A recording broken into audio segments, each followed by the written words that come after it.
کی بات ہی توجہ کے ساتھ سنے گا۔ اور دوسری بات پھر بیان فرمائی کہ اب کوئی یہ کہے کہ ٹھیک ہے، یہ سمجھ تو آتا ہے کہ اللہ تعالیٰ کو نفرت ہے برائیوں سے، اسی لیے وہ عذاب نازل کرتا ہے، مگر اس سے کیسے پتہ چلے کہ مرنے کے بعد بھی کوئی جہان ہوگا؟ یہ کیسے ہم مانیں کہ ایسا ممکن ہے؟ دل تو نہیں مانتا کہ مر جائیں گے، گل سڑ جائیں گے، پھر دوبارہ زندہ ہوں گے۔ تو اللہ تعالیٰ نے اس کی دلیل بھی دی، وَلَقَدْ خَلَقْنَا السَّمَاوَاتِ وَالْأَرْضَ وَمَا بَيْنَهُمَا فِي سِتَّةِ أَيَّامٍ، کہ پہلی بار ہم نے بنایا نہیں آسمانوں کو، زمین کو، اتنی لمبی چوڑی جس کی وسعت آج بھی تمہارے لیے نامعلوم ہے، سارے علموں کے باوجود ایک ذرہ بھی نہیں پتہ چلا کہ کتنے ہیں کرے، کتنی ہے یہ وسیع کائنات، کچھ علم نہیں ہے تمہیں، سمندر میں سے ایک قطرہ بھی نہیں حاصل کیا۔ اتنے بڑے آسمان اس نے بنائے اور زمین بنائی اور جو کچھ ان میں ہے مخلوق بنائی، جو اتنی چیزیں بنا سکتا ہے وہ ایک ٹڈے جیسا انسان ہی دوبارہ پیدا کر سکتا۔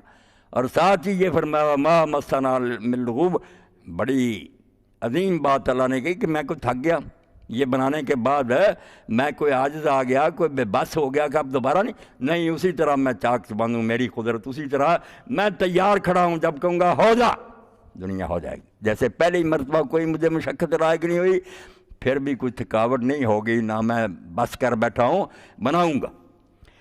تو اب اس سلسلہ میں دین کا کام کرنے والوں کو اللہ تعالیٰ نے بتایا، بہت لازمی بات ہے۔ یہ تھا مولانا مودودی رحمۃ اللہ علیہ بھی کہتے رہتے، صبر اور حکمت دو ہتھیار کے بغیر کوئی دین کا کام ہی نہیں کر سکے۔ دو، صبر اور حکمت۔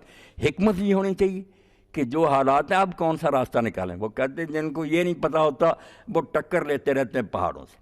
دانا آدمی سمجھتا کہ اگر راستے میں پہاڑ آ گیا دریا اپنا رخ بدل لیتے، دوسری طرف سے نکل جاتے ہیں۔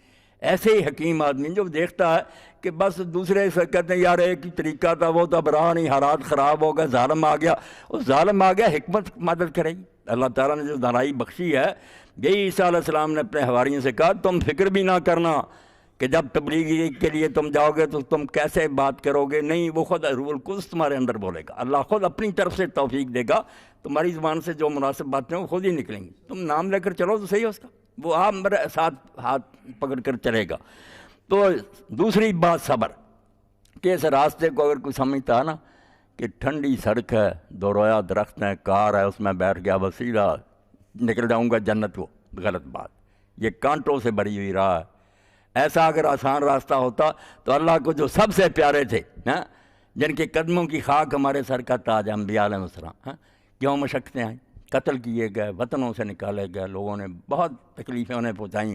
اللہ کے رسول علیہ السلام کا کیا حال ہوا؟ ام المومنین عائشہ صدیقہ رضی اللہ عنہا نے پوچھا یا رسول اللہ، جو احد کا دن تھا جب آپ کا سر مبارک زخمی ہوا، دندان ٹوٹ گئے اور آپ گڑھے میں گرے، اس سے سخت دن بھی کوئی آیا؟ تو فرمایا عائشہ میری زندگی میں سب سے سخت دن طائف والا دن تھا، دو حال میرا اس دن ہوا، اتنا ظلم کبھی بھی نہیں ہوا، پتھر برسائے گئے، بے ہوش ہو کر گر جاتا تھا، زید بن حارثہ اٹھاتے تھے، پھر ظالم پتھر مارتے، بڑی مشکل سے اٹھا کر لے گئے اور شہر کے باہر جا کر ایک باغ میں لٹایا۔ آپ نے فرمایا مجھے اس وقت تک کوئی خبر نہیں تھی کہ میں آسمان پر ہوں، ہوش ہی نہیں، تھوڑا نچوڑ کر انگور کا رس، وہاں کافر ہی تھے، ان کو ترس آ گیا، آپ کی خیر برادری تو تھے ہی، تو عداس نصرانی نے جو ان کا غلام تھا اس کو بھیجانا، اس نے لا کر جب نچوڑ کر آپ کو پلاتا، آپ نے بسم اللہ کہہ کر پیا۔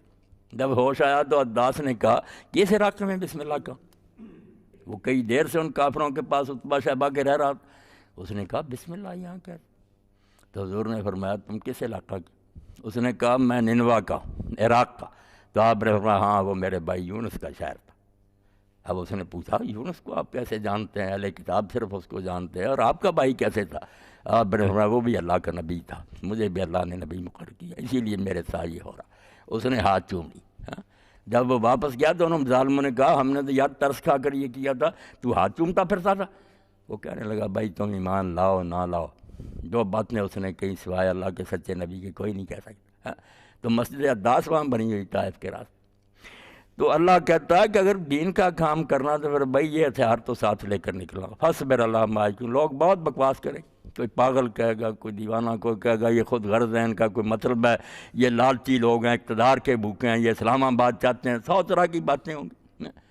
کوئی کچھ کہے گا، کچھ کہے گا، دکھ دیں گے، تکلیفیں دیں گے، کوئی قیامت کے بارے میں کہے گا یہ تو دیوانوں کی بات ہے، یہ ہو سکتا ہے کہ مٹی ہو جائے آدمی پھر دوبارہ زندہ، یہ ساری باتیں قرآن میں آتی۔ کبھی آپ کو مجنون کہتے، کبھی قیامت کا مذاق اڑاتے، تو اللہ کہتا ہے فاصبر علی ما یقولون، دین